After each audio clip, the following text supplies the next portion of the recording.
You got into the safety business because you wanted to protect people, but somewhere along the way, the job started controlling your time, your schedule, your priorities, even your income potential.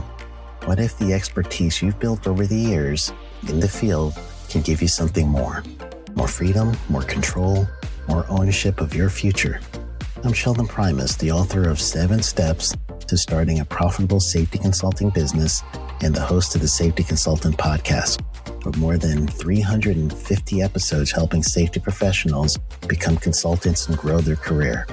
Consulting changed my life. In fact, I'm a full-time RVer, and one consulting contract paid for my home I live in today.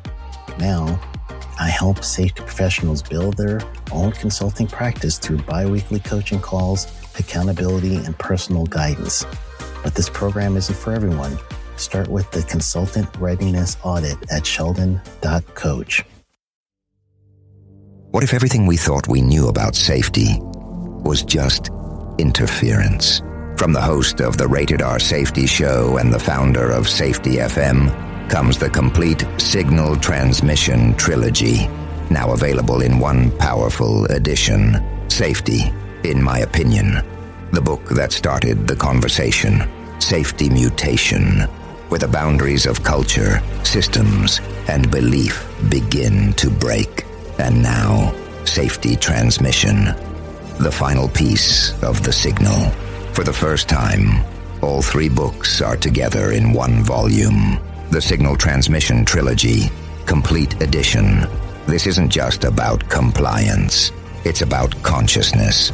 It's about decoding the way we think, lead, and live, inside and outside the system.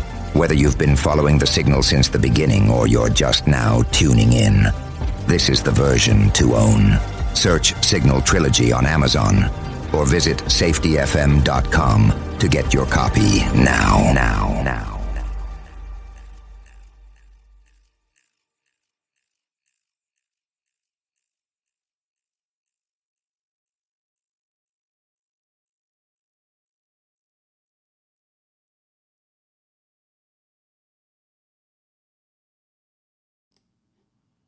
Hi, this is Jim from Safety Wars. Before we start the program, I want to make sure everyone understands that we often talk about OSHA and EPA citations, along with some other regulatory actions from other agencies, legal cases, and criminal activity. Everyone is innocent until proven guilty in a court of law. Proposed fines are exactly that, and they are often litigated, reduced, or vacated. We use available public records, news accounts, and press releases. We cannot warranty or guarantee the details of any of the stories we share, since we are not directly involved with these stories, at least not most of the time. Enjoy the show. This show is brought to you by Safety FM. Hello. If you're on the video feed, we had a problem yesterday with the video. So, human error is normal. On that, and cyber error is always normal. They're out to get me. No. It's the machines. We came across time to save you, Sarah. No. From the Terminator. In case you're wondering. Anyway. Very interesting day. Has anybody out there listened to or seen or watched Robert F. Kennedy stuff? Again, we were ahead of our time. We're going to talk about that. With that, right on the reporting line here on this program. So if you listen to me, you're going to be ahead on a lot of stuff that's out there. We're willing to say what no one else is willing to say. With that. And it all comes down to credibility. So, we are here. It's Thursday, September 4th, 2025. So, this is Disaster Preparation Month 2025. We're going to be talking about disaster preparation just about every program. Over the weekend, we're going to, on Rumble, we're going to have like a best of show where we're going to broadcast a couple of hours of stuff out there. Oh, we'll see how it goes. I don't know how it's going to go. Short week this week. So I'm on the road this week, and as we know, the first, my travel day, I gotta get up like 3:30 in the morning the first day of the work week. And it doesn't, it ain't easy, man. But we do it. Why? Because we're out there to serve people. We're out there to make the world a safer place. Yes, we are. And I do mean that. That's what our mission is here on Safety FM. It's engagement.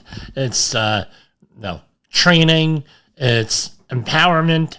It's a lot of stuff. Asking those difficult questions. So today, what are we going to talk about with disasters? And like I said yesterday, our way to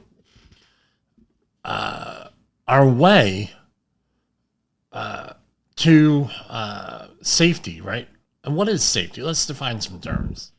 Safety is capacity and resilience, your ability to do stuff and your ability to adapt. So with the FEMA cuts, even to the Centers for Disease Control, I'm sorry, I got CDC on my mind, but that's true. Even to the community emergency response team, it falls on us more and more and more and more to protect ourselves, to prepare our families, to prepare our communities. First thing you have to do is prepare yourself.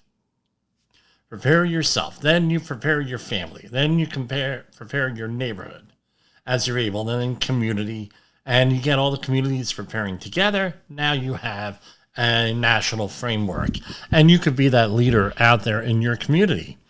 With that, right? And learn to be a leader. We have leadership resources here on Safety FM and on Safety Wars. So before we talk about disaster, let's talk. Now, I always talk about disasters. And first thing we have to do is decide what kind of disaster we're going to have. So I'm going to share the FEMA website here. So this is ready.gov. Be informed. They list all these hazards here, right? Emergency alerts, attack in public places, avalanche, biohazard exposure, cybersecurity, a drought, earthquakes, explosions, extreme heat, floods, chemicals, home fires, home safety, household chemicals, landslides, hurricanes, landslides and debris flows, pandemic, power outages, severe weather, space weather, which we had on Monday night, thunderstorms and lightning, tornadoes, tsunamis, volcanoes, wildfires, winter weather, right? And then recovering about that from a disaster. Some of the things that are not on there, medical emergencies.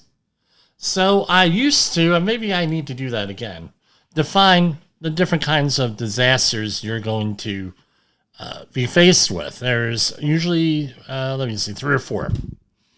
0 to 24s, right? And that's what most people are going to face in their life. A 0 to 24. Let me get a graphic here, right on here. And we're just going to do this in real time. So scenario 1, let's do a screen share here. So let me do, yeah, I like the whiteboards, as you can tell, right? So we have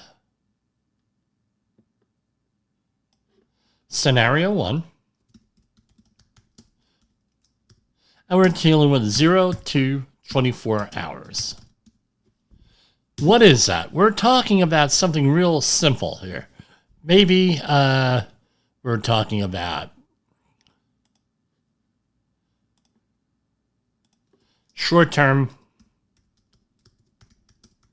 power outages, fire alarms, fires, medical emergencies,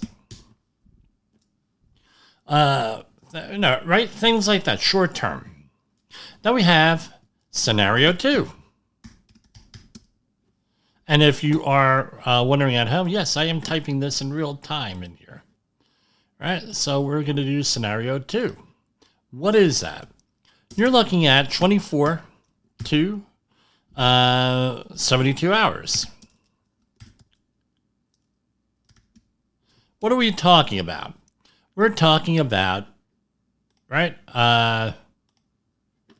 floods, maybe. longer term power outages, civil unrest, right? And this is what we are told to be prepared for, right? Scenario 2. Then you have scenario 3. What are we talking about? We're talking about, right, 72 hours to 30 days. Now you start to get into something a little bit more. You have long-term disruptions, right? Catastrophic situations, right? Now you start to get into something a little bit more. You have to up your game here. Up your game with that. So, for example, now, right, we can have 3 days worth of food in the house. We can have 3 days worth of water. We can have 3 days worth of managing things. We can do that. That's not, you can do that. It may be a little bit hard. It may take you a week or two to get prepared for something like that. Well, we're going to have nothing for 3 days. Easy to get prepared for. But then you go into what is called scenario 3. That is when the Louvno hits the fan, like we say here. And we're, no, I'm not saying that in honor of the Polish president here in the United States today. He met with President Trump. No. What we're talking about is serious stuff. Imagine having to have 30 days or ensure 30 days of water in the house or in your apartment. It's even more challenging if you're in an apartment condo, that sort of thing. A house, you might have a backyard. You may have a little bit more room depending on the size of the house. So now you're 30 days. What are you going to do with that? 30 days worth of food. That's a lot. They do have survival food sources out there. Advertised all the time on the radio and on the internet, right? Especially on Rumble. You get them all the time. You get whacked. Boom, boom, boom, boom, boom, boom, boom, boom, boom.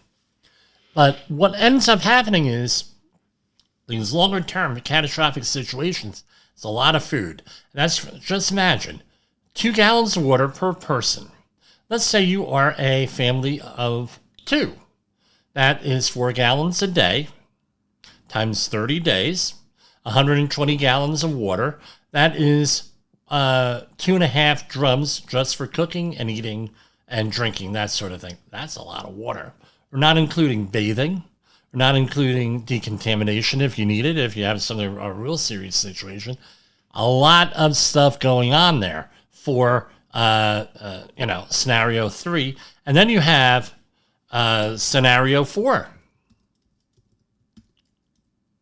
And, we'll go through all this stuff. Scenario 4.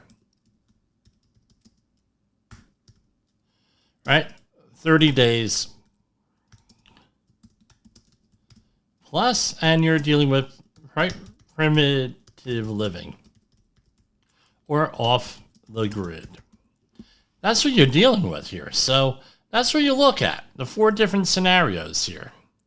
Right, let us make it all the same font size, 18. Right, that's what you're looking at here with this. You're looking at primitive living. At that point, if you're out for 30 days, you're talking a major, like the prepper community. And by the way, if you've ever bought an extra can of beans at the store, guess what? Welcome to the prepper community. You're one of us, right? With that, just like 7 to 10% of all Americans. Now you're dealing with serious situations here, 30 days plus, because now you can't store that kind of water unless you have some massive storage facility of some sort, right?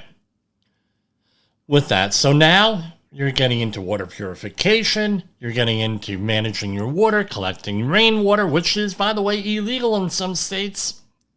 Where are you going to get water? Where are you going to get food for 30 days? That's an awful lot of food. Right? And is it going to be food that you like or not get tired of? Do you have variety on there? All that stuff has to go in there. So let's talk about it. We mentioned all of these things, but what other emergencies are there? It could be a financial emergency.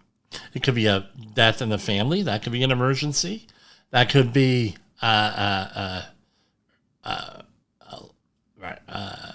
major illness, anything like that. That can also be a disaster. So disaster, now we like to think of all these exotic things, but unfortunately disaster is in the mundane often here, all right, with all this stuff. So with that, got to do assess, analyze, and act, and you got to figure out what you're going to do. So we're going to go into the next thing. We're going to go to commercial break, and we're going to go into some of the things out there that, what you're going to be faced, what I've had to deal with family members being sick. So we're going to be right back at you here on Safety Wars, and that's basically it. So hold on. From the front lines of the safety war, it's Safety Wars, with your host, Jim Posel on Safety FM. Get ready to face the harsh reality. Yes, the harsh reality. In a world where danger lurks in every corner, one man stands as a beacon of hope. Jim Posel, a veteran safety expert with over 3 decades of experience, now bringing his knowledge to you with Safety Wars. Engaging, informative, and always relevant. That's Safety Wars. Join the safety revolution with Safety Wars, available on Spotify, Apple Podcasts, YouTube, and wherever you get your podcasts and videos.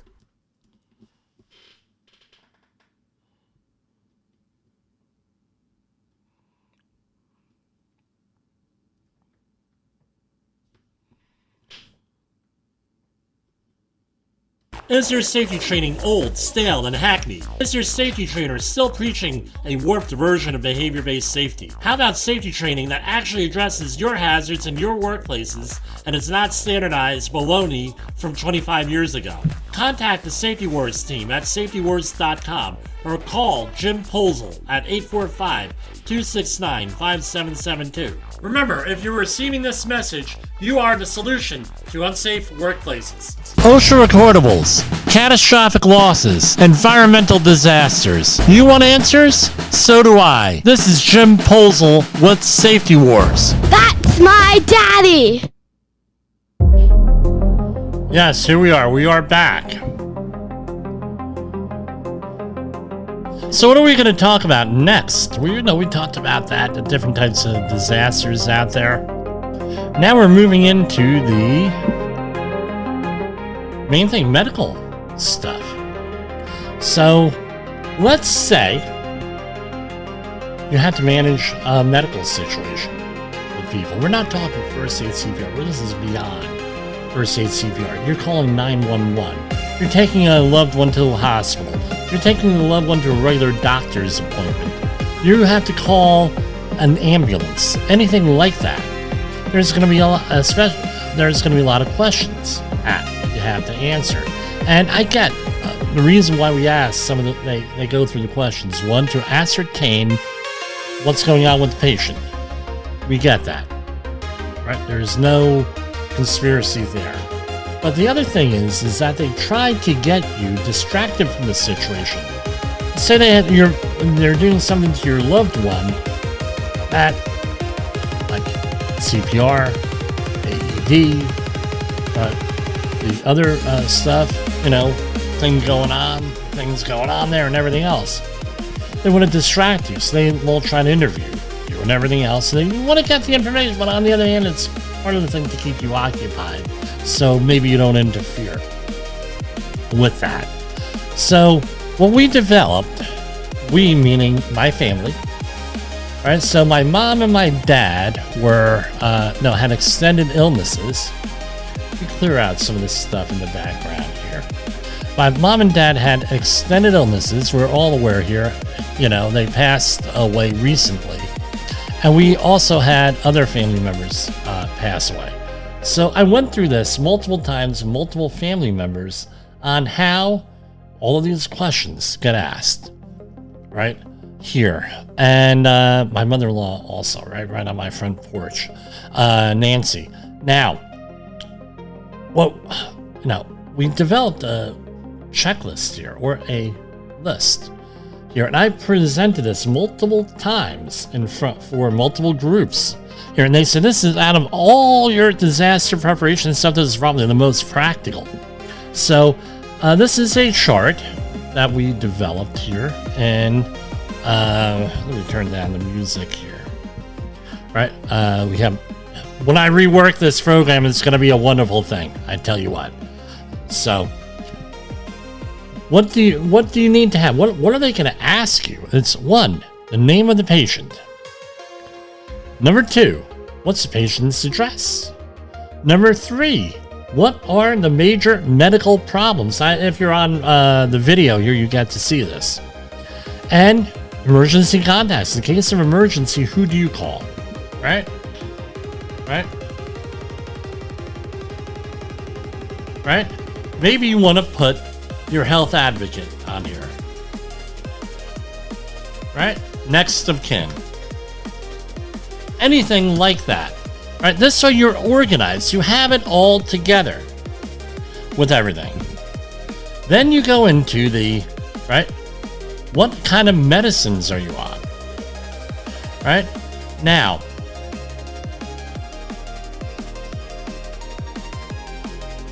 most people, all right, if you have serious health problems, you may have to take medicine 4 or more times a day. So you have what your morning, now we're going to list this twice, and it's a reason why we do it twice is 1 is for the caregiver. So this top portion, right, where we have a morning, afternoon, midday, and evening, right, that is for the caretaker. Why? Because real simple.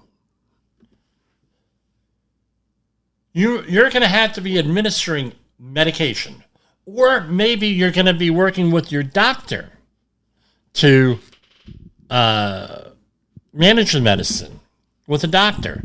Because as we know, some medicines you only are supposed to take during the morning, or maybe at night, or between meals, or maybe in the afternoon, or maybe on an as-needed basis, like those funny little blue and yellow pills out there, right? With that, or you have an urgent need for something. But anyway, you're going to have that sort of thing over there, right, with us, right? What kind of medicines? And you're going to, because I've got into a thing where the pharmacist tells us, well, you take this and this and this and this, and I'm not saying discount the pharmacist.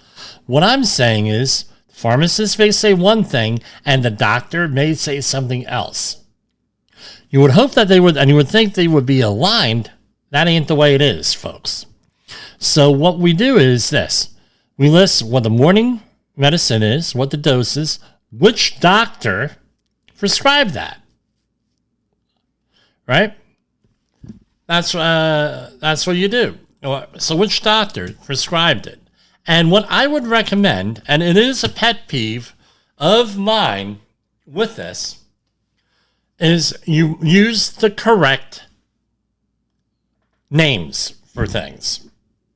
So if you have a beta blocker, for example, you can have metoprolol, you can have buterol, you can have many different types of alls. There's like 10 different beta blockers.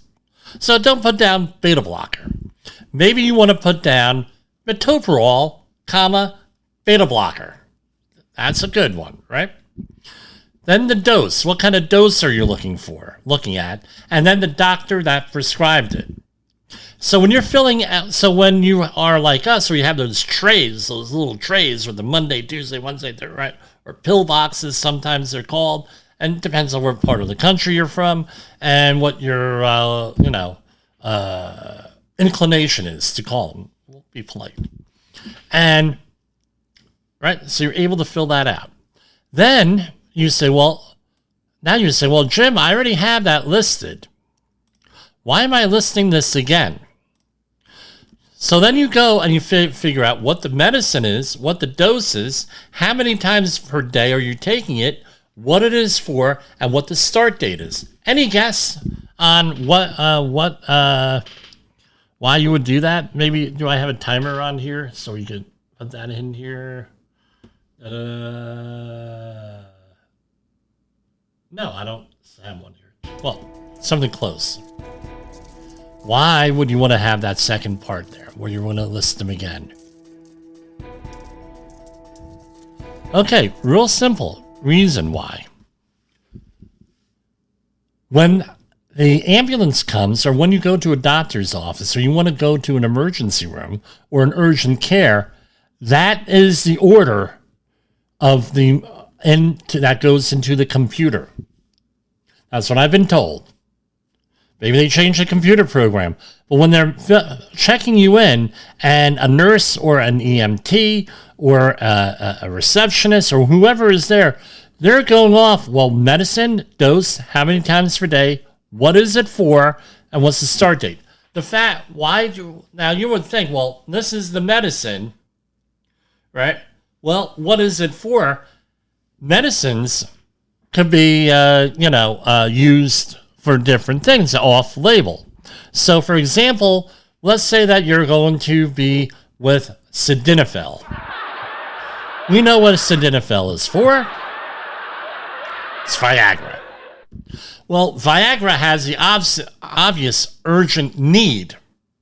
Why are you talking about Viagra? Well, let me explain it to you. Now I got your attention. All right. You have that urgent need, but it also is used for other things. For example, breathing problems, right? So you need to put that in there, because if you just put that Viagra, they're going to be like, what is it for? And it's like, it's for, it's not going to work. Let's say you're dealing with metoprolol. Metoprolol is a beta blocker, and it slows the heart down with that. So metoprolol can be used for that, but it's also used as an anti-anxiety medication sometimes. So guess what? People that may need to be in there. Medical marijuana. Why are you on medical marijuana? Well, is it because my back is fouled up? My knee is fouled up? I need something just to relax? Need something for sleeping? I don't know. Might want to put that on. And things of that nature. What's the start date? And I left one thing out here. Who's the doctor? Right? Who is the doctor? And let me share that again, right? Who's the doctor here? And then you put it down in here. What is the doctor number one and the phone number and what they are for? That's what you got to have on here. What they are for. Why do you have that doctor? What are they for? Right? And another thing, is something over the counter. So if your doctor tells you to take aspirin therapy, that would be over the counter. If your doctor tells you you're anemic and your doctor puts you on iron, again, that's over the counter. That all goes in there. Some other things, insurance information. What is the insurance information that you have? What are your insurance policies with that? Again, in an emergency, people are freaking out. Maybe you want to have, because we could cut and paste things now in photos, you might want to have a picture of your insurance card. Picture of your driver's license on here or other identifying information. And what is the preferred hospital? So, for example, my father-in-law has a preferred hospital that he needs to go to for his health issues, but also that is the insurance company's preferred hospital. And let's not forget, let's take this into the workplace. So you're in a workplace, and there are different levels of hospitals out there. We won't talk about it today. So, for example, we're across the street on one project. Somebody gets hurt. We say, oh, thank God, we'll take them to the hospital across the street. We go across the street, and they're like, we don't treat that here. Now, you may say, well, Jim, that's ridiculous. So my brother John, and this happened, he's been dead since 2016, so this happened a long time ago. He went into a hospital. He had a medical issue. They had to call the ambulance. He goes in the hospital, and he's in there, and a pregnant woman comes in. Not a pregnant person, a pregnant woman comes in there, and has to, she's there. It's going to happen. She's going to deliver the baby right then, right there. And they said, we do not do baby deliveries here. But they can't, the person is not ambulatory. So what do they end up doing? They end up going, and you would think this is a big hospital, popular hospital. I don't do that. So they take the person, the woman, and they go in behind the nurse's station. They put on the thing. Has anybody here ever delivered a baby? Please report to the nurse's station. And this very experienced nurse comes over and says, yeah, I delivered a baby one time about 35 years ago. They said, well, you're on. So they ended up delivering the baby right then and there. So that does happen. So, my brother got a big kick out of it when he heard this. So, what's the preferred hospital? What's the appropriate hospital? With my father, the day before he died, he had a medical issue. He was in a rehab facility. This was, I believe, a Wednesday, and they were playing games in there. He was having a medical complication. I called up his doctor. His doctor said, Jimmy, this is what you're going to need to do. You're going to go and call 911. You're going to get him in an ambulance and take him to such and such a hospital. I will meet you there. He needs emergency surgery. I go up to yes, doctor, taken care of. We'll meet you there. Says, I'm on the New Jersey Turnpike. I am turning my butt around. He didn't say that. And I will meet you at the hospital. No problem. So we end up going. And I go up to nurse's aid station. I just got off the phone with my father's doctor. My father's doctor says to call 911 and to get him in an ambulance and go to Robert Wood Johnson Hospital in New Brunswick. The doctor will meet him there. Well, we can't do that. We got to get on our internist. Okay, you do what you need to do, but call 911. Oh, okay. I will be in his room right over there, 50 foot away, and tell me when that happens. I will be with my father getting him prepared. Got to pack up his stuff and everything else. Yes, very well, Mr. Posel. I go into the hospital, into the rehab room, and I'm waiting there 2 minutes, 3 minutes, 4 minutes. Now, I know for basic life support in that area in Middlesex County in Edison, New Jersey, that the response time is X number of minutes. I know that. Why? Because I am the safety warrior. I know that. I know my neighborhood that I grew up in. So 5 minutes goes by. I go back to the nurse's station. Did you call 911? No, we're waiting for our internist to come over. I said, no, you are not. I said, you have a choice here to make. And by then, security was here.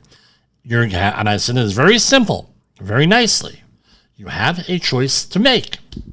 Either you're going to call 911 and get the person here, or I'm going to call 911 and get the ambulance here, and it's going to embarrass the crap out of you. Ball's in your court. What are you going to do?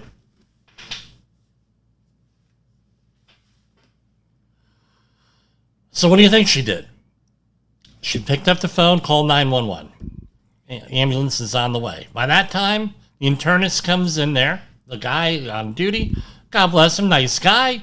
Didn't know what was going on, but he has to follow the procedures. Because we got to follow those freaking procedures. We got to know. It's like, how long have you been a doctor? You don't know the procedures now? What you're supposed? You've been here for 2 years, 3 years. Hell, I even think you were here when my brother was here. You don't know what the procedures are? Are you serious? I said, this is what it is. The ambulance is on the way here. He's going to go to Robert Wood Johnson. That's what the procedure is. Blah, blah, blah, blah, blah, blah. Okay. Meantime, ambulance pulls up. They come in there. I meet them out front because this is during an emergency. This is what you're supposed to do. The ambulance, this is a pretty sizable facility. I went out there to meet the ambulance and direct them into my father's room to make sure we don't have them looking around this facility for where my father is, even though I told them they know what the room number is. So I meet them. We were in room, whatever it was, right? We come walking into the room. Okay, here he is. And now the internist who took his vitals, all right, well, he has this. So I'm not exactly sure. And they're bickering back and forth. After about 30 seconds of this, I said, can everybody please be quiet here? And they said, this is what the issue is. And I looked at it. This is the issue. That's the issue. That's the issue. He needs emergency surgery. He's going to Robert Wood Johnson Hospital. That is where you are to take him. And what do you think I did? I go and I whip out. They start with the questions. And what do you think I do? I whip out this thing and I said, here is his medication. You go and you go. This is all the information you're going to need. So you know what the EMT person says, right? The head EMT person. He says, Mr. Polzel. May I call you? Yeah, Mr. Polzel. He says, I wish everybody was like you. Make my job a lot easier. Okay, everybody, pack them up. Let's go. Right? He says on the way out, he says, what do you do for a living? I said, well, I'm a certified safety professional. I deal with emergencies and the workplace. I've been through this a couple of times. And he said, man, this medicine list is a great thing. Never saw anybody have it. So comprehensive, so good. I said, yeah, here, you can look me up on the Safety Words podcast, and I give him a business card, of course. My father couldn't have been prouder. Unfortunately, the emergency surgery did not go the way that we expected it to go, and he passed away 2 days later, right? So this is something that, right, that and it happens. But you need to be prepared ahead of time. I include this in my first aid CPR courses here, which we teach 845-269-5772 or jim@safetywords.com. I prefer a text message, 845-269-5772. You come in direct contact with me, and I can teach you your first aid CPR. Or maybe you just want to go over something like this here as a training, as a monthly training. We could go in there and we could do this. The other thing that you want to do, right? Let's say that you are at home. This is good. You also want to have the hospital address, and directions to the hospital. You want to be able to take a dry run to that hospital. Then you can say, well, Jim, why would we have to do a dry run to the hospital? Believe me, in a panic situation where you're dealing with, and I know of a family that went through this. They had a family member come down with major illness down there. Eventually it killed them. But what happened was, had they got him to the hospital sooner, probably would not have killed him. They could have done something. And what happened was, he was having a problem, 911. 911 did not come right away. Why? Because they were in the middle of a rural area to begin with. And you had you had 2 car accidents in that little town and multiple fatalities with both accidents. So they were, they didn't know what was going on with him, but they knew what was going on with all these injuries and fatalities and everything. So they were all tied up. So you might have to get that person yourself to the hospital, urgent care, what have you. So now you have to drive the person there. I've heard of cases where people have called an Uber to get people to the hospital, right? Also, I don't know, or Lyft, Uber or Lyft. I'm not saying that should be your plan, but it's capacity. It is capacity that you can have on there, and get them right with that. So that's something that you need to you have to be prepared for. You got to think about it. You got to plan out. And with that, we're going to get down to the regular news also. And let's go to another commercial break. From the front lines of the safety war, it's Safety Wars. With your host, Jim Posel on Safety FM. Get ready to face the harsh reality. In the professional safety community, communication and planning are just a few keys to your program's success. The question many practitioners have is, where do I start?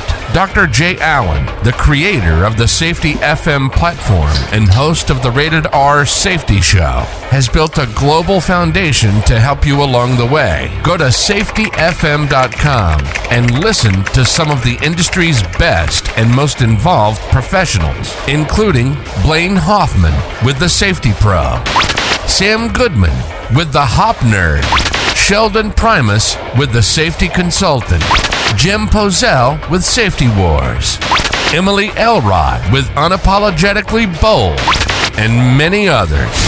As individuals, we can do great things, but as a team, we become amazing. Dial into safetyfm.com today and surround yourself with a powerful force of knowledge and support.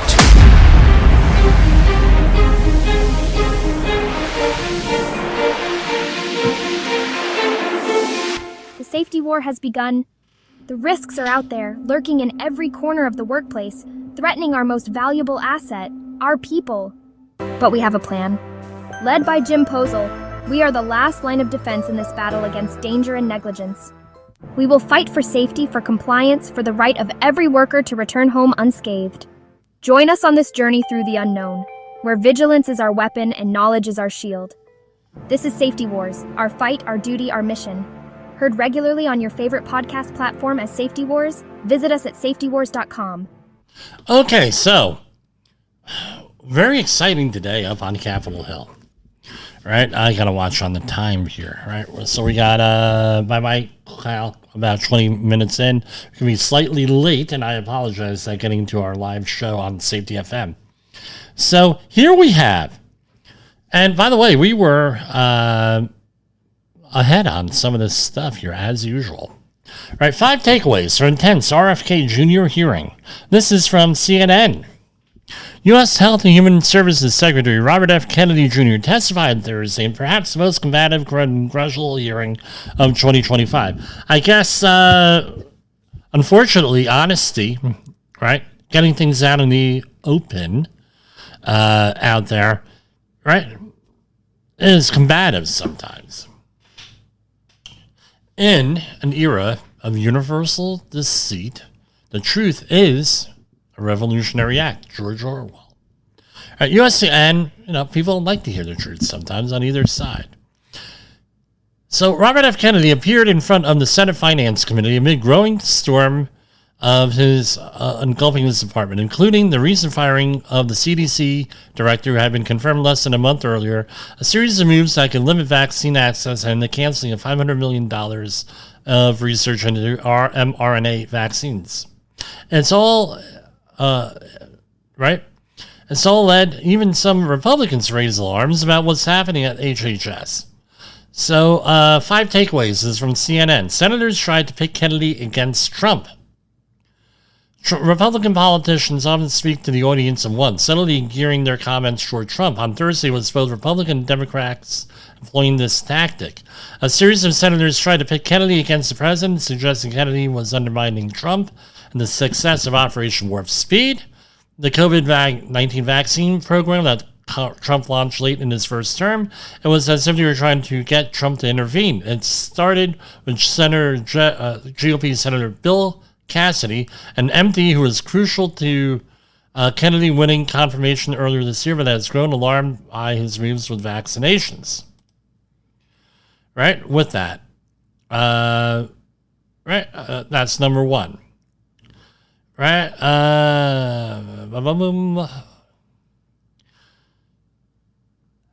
Number 2, other Republicans delivered rushbacks to Kennedy. While Cassidy was perhaps the most anticipated Republican questioner on the panel, he wasn't the only one to raise concerns about Kennedy's vaccine moves. Others did more gently, but in ways that suggested Kennedy should be careful. Perhaps the most surprising was Senator John Barrasso of Wyoming, the number 2 Republican in the chamber. Secretary Kennedy, in your confirmation hearings, you promised to uphold the highest standards for vaccines. Since then, I have grown deeply concerned. The four-term senator, who is also an orthopedic surgeon, added, there are real concerns that safe, proven vaccines like measles, hepatitis B, and others could be in jeopardy, and that would put Americans at risk. Right? Kennedy's vaccine skepticism was hardly a secret when he was confirmed, but the subject didn't seem to interest many Republicans besides Cassidy back then. It clearly does now. Number 3, Kennedy was usually combative. It's difficult to overstate how combative Kennedy was during this hearing, whether that's because of the pressure he's under or because he deduced that that's what Trump likes to see. It was striking. After Cassidy pressed him on Operation Warp Speed, Kennedy responded, is that a question, Senator Cassidy, or is that a speech that you don't want me to answer? After Louisiana Republican claimed that Kennedy's moves mean effectively we're denying people vaccines, the HHS secretary shot back, you're wrong. Kennedy accused the Democrats on the committee of making stuff up. He told one, I don't know what you're talking about. He accused another of talking gibberish. Watch the whole, I tell you, I'm going to post the whole thing over the weekend here, right? Kennedy struggled to account for his promise on vaccine access. Perhaps the most significant policy question looming over the hearing and the future of Kennedy and the CDC is that one Cassidy concluded with, how much Kennedy's actions are actually going to restrict access to vaccines. During his confirmation hearings in January, Kennedy made a very broad promise. I will do nothing as HHS secretary that makes it difficult or discourages people from taking vaccines. But HHS moves have clearly jeopardized access to COVID vaccines. By narrowing their approval, the agency has added barriers for people if they can even get them at all. Right?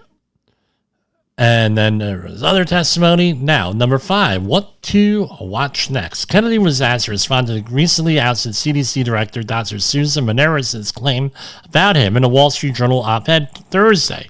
She wrote that during a meeting in late August with Kennedy, she was told to pre-approve the recommendations of a vaccine advisory committee to which Kennedy has recently appointed some vaccine skeptics.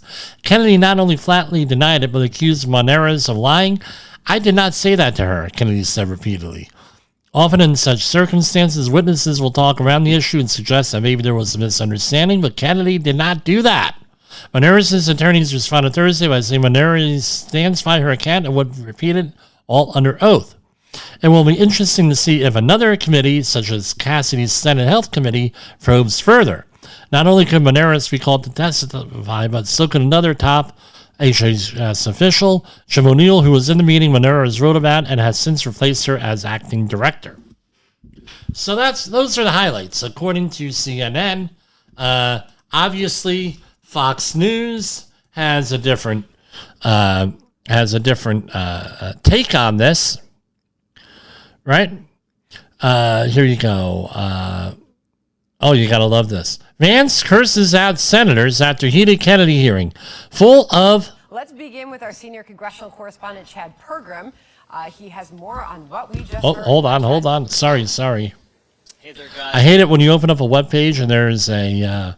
it comes on. I was like, what the hell is that? You know? With that. So, where are we?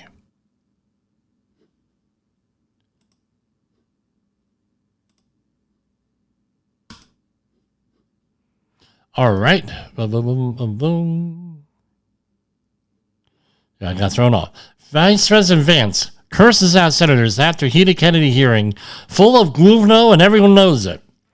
White House officials rally behind the HHS secretary following confrontational finance committee hearing. Vice President J.D. Vance shot back at senators who clashed with HHS Secretary Robert F. Kennedy at a hearing before the Senate Finance Committee. Senator Ron Wadeen pressed Kennedy during the hearing, going on and on, right? So, again, this is what we see here between two different sources here. Kennedy countered by noting Wadeen's decades in office while chronic disease rates climbed to 76%. He was like, what the hell are you guys doing here? You have all these problems. You're presiding over the oversight. Why didn't you say anything on chronic diseases? Right? And Vance wrote in an X post, when I see all these senators trying to lecture and gotcha Bobby Kennedy Day, all I can think is, you all supported off-label, untested, and irreversible hormonal therapies for children, mutilating our kids and enriching Big Pharma. You're full of guvno, and everyone knows it. Secretary Kennedy reposted, right? With that, thank you. With that. So basically, what's the point? Two wrongs don't make a right here. Let's remember that.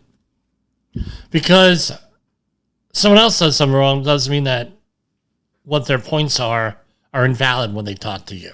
Right? But on the other hand, just because someone else does something wrong doesn't mean that you could do something wrong with that. Or, perceived wrong. I mean, it's very controversial here with the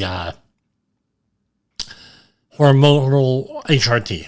Hormone replacement therapy is extremely controversial, and they're talking now with restricting Second Amendment rights to people on that therapy. So, with that, I tell you what. Now, we were ahead of the game here, and I'm going to depart from our normal procedure here. You go back to June 19th, and I did a deep dive on this article. The veteran health of, and this is off of Vox.com, the story by Noam Hassenfeld. This was an interview that he did. This veteran health official watched Americans lose trust in science. How do we regain it back? Francis Collins of the NIH, NASA's National Institutes for Health, for a decade before his dismantling, he's searching for answers. And I tell you what, this article here, which I went into in depth on our June 19th show, which I'm going to replay here, nothing in his years of leading biomedical research for U.S. government could have prepared him for disruption at the NIH. Over 1,000 employees at the NIH were suddenly fired at the beginning of April. Right? And it goes on and on and on. Right? In the past few months, Collins saw scientists placed under communication gag orders, restrained from speaking freely, even when no media were present. You were effectively muzzled. Right? And it's going on. So I pulled my folks together in a conference room. They did not know what was coming, and I told them, by tomorrow night, I'm no longer going to be here. He said this in 2021. And we all cried. I never thought it would end this way. My wife came to pick me up on the last Friday and said, this is how it's going to end. Just 4 years ago, Collins was President Trump's NIH director. Now in Trump's second term, he's resigning under pressure. How do we get from a world where NIH was universally recognized as the jewel of scientific research, right, to what we have now? Right? I'm constantly hearing that Americans have lost, and this is him asking a question, lost trust in science. Is that fair to say? Quote, I think it's totally fair. You can look at all the surveys about trust. This is from a mainstream scientist here. Americans have lost trust in almost every institution. But I think it is more than that. I think COVID did a lot of harm to people's trust in science because, first of all, it was a huge, disastrous experience for the world. Right? There were days where thousands of Americans were dying. As one of those people was communicating with the public what we knew about the virus and what they might do to protect themselves, we were doing the best we could with the information we had, but the information was incomplete. So you had to change recommendations over time because we learned more about the virus, about the pandemic, and people began to wonder, do these guys know what they're doing? Soon, suddenly, this has become a target for an attack. Right? When it's becoming clear that more than 50 million Americans aren't getting the vaccine, one of the most remarkable scientific achievements in human history, did that tell you anything about the pursuit of science and how it works? It certainly woke me up to the fact that we apparently had not done a very good job in explaining to people that when the science is tackling some really hard problems and occasionally gets the answer wrong, it's going to get self-corrected because that science is about truth. Right? Now, and he goes on and on. Right?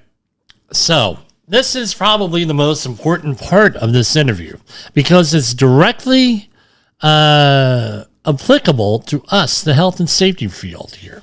Because this is where we get into the problems is in this.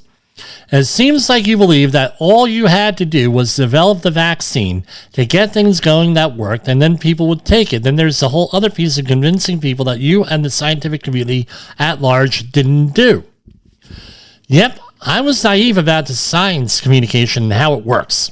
And I was, without knowing, to call it this, an adherent to the knowledge deficit model. What does that mean? That means that if you're trying to communicate science to get someone to make a decision, it's because they're missing knowledge, and you're going to provide that. You're going to fill in their deficit, and everything will be fine. Right?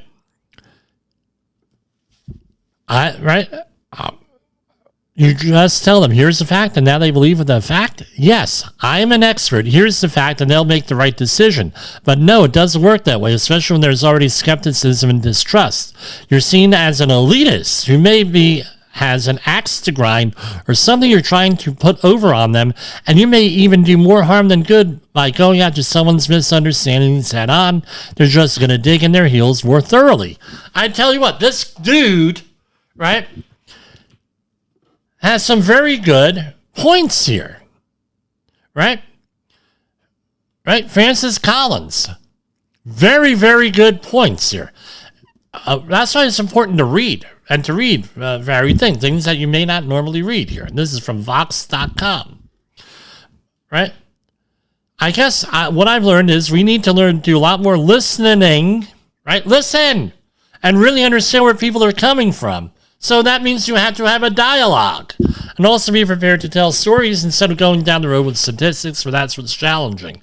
For a scientist, that sounds like an anecdote, and I would never get away with that in a seminar room. But it's not a seminar room, people. We need to actually find better ways to help people communicate what we do. And with that, right, we're right up against this. With that, we're going to call it a day. And we will see you, God willing, this weekend. For Safety Wars, this is Jim Posel, and we'll see you. You know, you'll find out what we're doing and everything else out there. So, here we go. Is there safety? Oh, the safety war has begun. Is there outro? I hit the wrong button, guys. Sorry. The views and opinions expressed on this podcast are those of the host and its guest and do not necessarily reflect the official policy or position of the company. Examples of analysis discussed within this podcast are only examples. They should not be utilized in the real world as the only solution available, as they are based only on very limited and dated open source information. Assumptions made within this analysis are not reflective of the position of the company. No part of this podcast may be reproduced, stored in a retrieval system, or transmitted in any form or by any means, mechanical, electronic, recording, or otherwise, without prior written permission of the creator of the podcast, Jay Allen.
You got into the safety business because you wanted to protect people, but somewhere along the way, the job started controlling your time, your schedule, your priorities, even your income potential.